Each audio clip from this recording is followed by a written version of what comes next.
I'm Lara Danziger-Isakov. I am a pediatric infectious disease physician in Cincinnati, Ohio. I am a past president of the ISHLT. I was a past president of ISHLT in 2021 to 22. I'm a pediatric infectious disease specialist focused on heart and lung transplantation. So the field of, end organ heart and lung disease and transplantation for thoracic organs certainly has evolved since I started many years ago. I think one of the great things about it is that we've seen the emergence of more durable as well as temporary devices, and also seen more collaborative efforts in order to try to accomplish understanding some of our very important problems, rejection, antibodies. It's been fascinating to see how the therapies available have evolved, as well as in my area of infectious disease, to see new therapies come online to help us reduce the complications that were so prominent when I first started.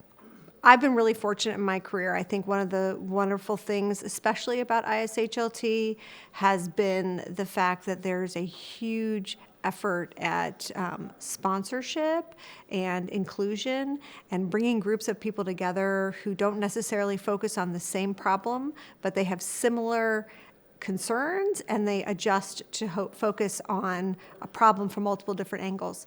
Sometimes I think that's challenging in the current world. Certainly the time period when we weren't together as much impacted that. And I hope that actually my younger colleagues and the people who are going to replace me eventually are able to come together in the similar way and learn and grow from one another. And I hope that the people who have been leaders in the field sponsor them in the way that I was sponsored to make sure that they have the opportunities that I had in my career. I think I would take the advice that was given to me. Really, the one thing is if someone asks you if you want to do something and it seems like it's going to be interesting, just say yes. Figure out how you can do it. And there are times when you do need to say no, but sometimes the first yes is the thing that put your foot through the door. And I think that that's really important. Yeah, so this is a challenging question for me because I'm a bit of a mutt. This is a challenging question for me. Many people have a singular or a couple of mentors or sponsors who really, accelerated their career. I would like to think that I have sponsorship and mentorship in multiple areas. One of my, you will meet, hopefully, one of my mentors, Stuart Sweet. He and I worked collaboratively together for many years. He is one of the individuals responsible for my involvement with ISHLT. There are not a whole lot of people who do pediatric infectious disease or infectious disease in the society, and I was really taken in by him, by David Taylor, who was a cardiologist at the institution I worked at, who was a wonderful human being, and they really shepherded me through the ISHLT. I have many, many other mentors in many areas, and those would be my ISHLT shepherds. There are many more of them because every step along the way, someone took the time to help me figure out how I could be involved, what I could do. Shahid Hussein, Alan Glanville, and then I have partners that we've come up together, Andy Fisher, Jeff Tudeberg, Jason Christie, and we've really relied on one another in order to make this not only be a really rewarding thing, but a whole lot of fun. It is absolutely a community, and it's a community that cares deeply. We don't just see each other for a few days once a year. These are, lifelong, people who we've grown up together in the society, and it's been fantastic. I would just, for all of the people, it's hard for me to single out someone. I think for all of the people who've taken the time to have a conversation with me, point me in the right direction, give me counsel, I'm very grateful for the opportunities that they've helped me have, because through them, I've been able to participate and also to give back to the society and hopefully give other people opportunities. And more importantly, we've tried to impact how our patients are cared for and support each other in the work that we do when we leave. We leave the confines of a meeting so that we learn and we grow and we really understand how we can help our patients live their best lives for as long as possible.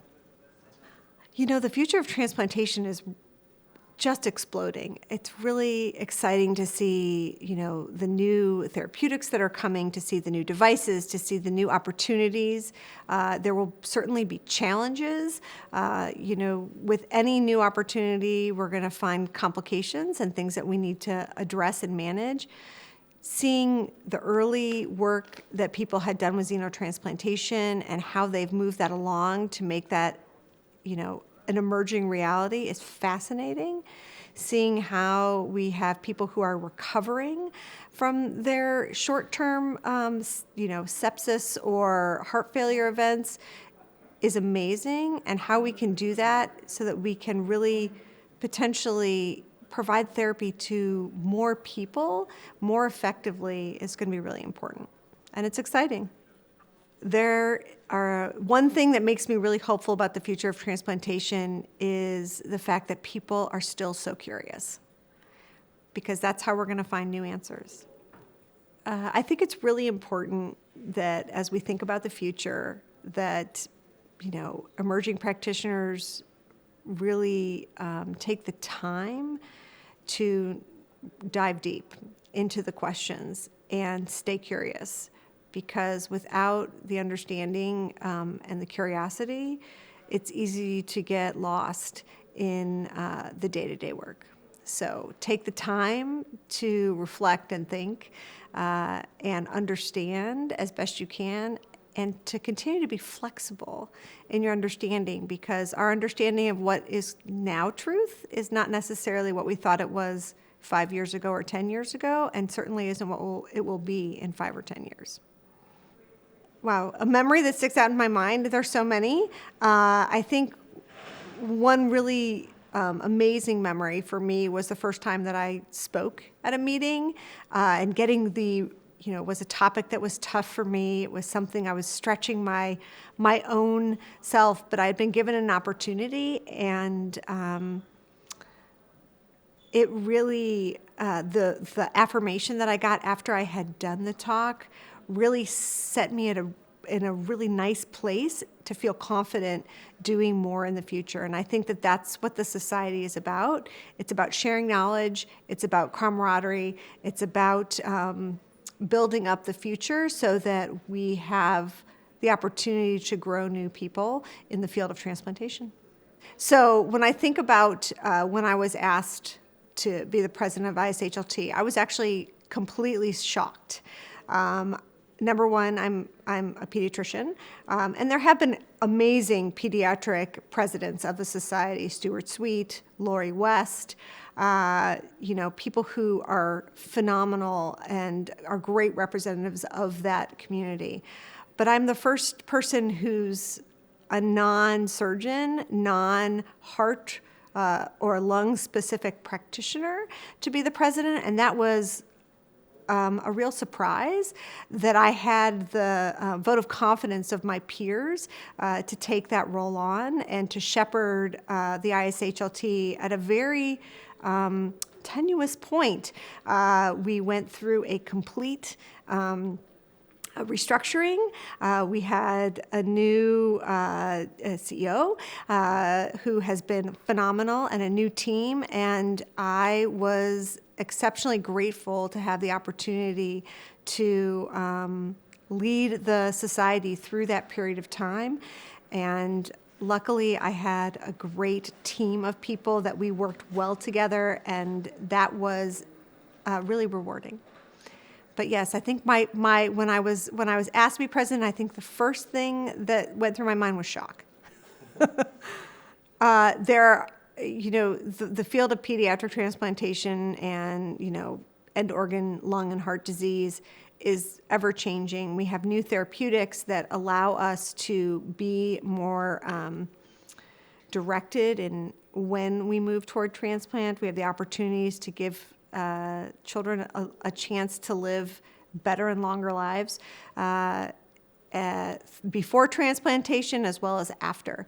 And to me, it's exciting to see that, those things continue to grow, because while everyone's goal is that you have, one transplant and you're done, when you have that transplant when you're 6 or 2, that's a long way to go. And anything we can do to help make that journey last longer is wonderful.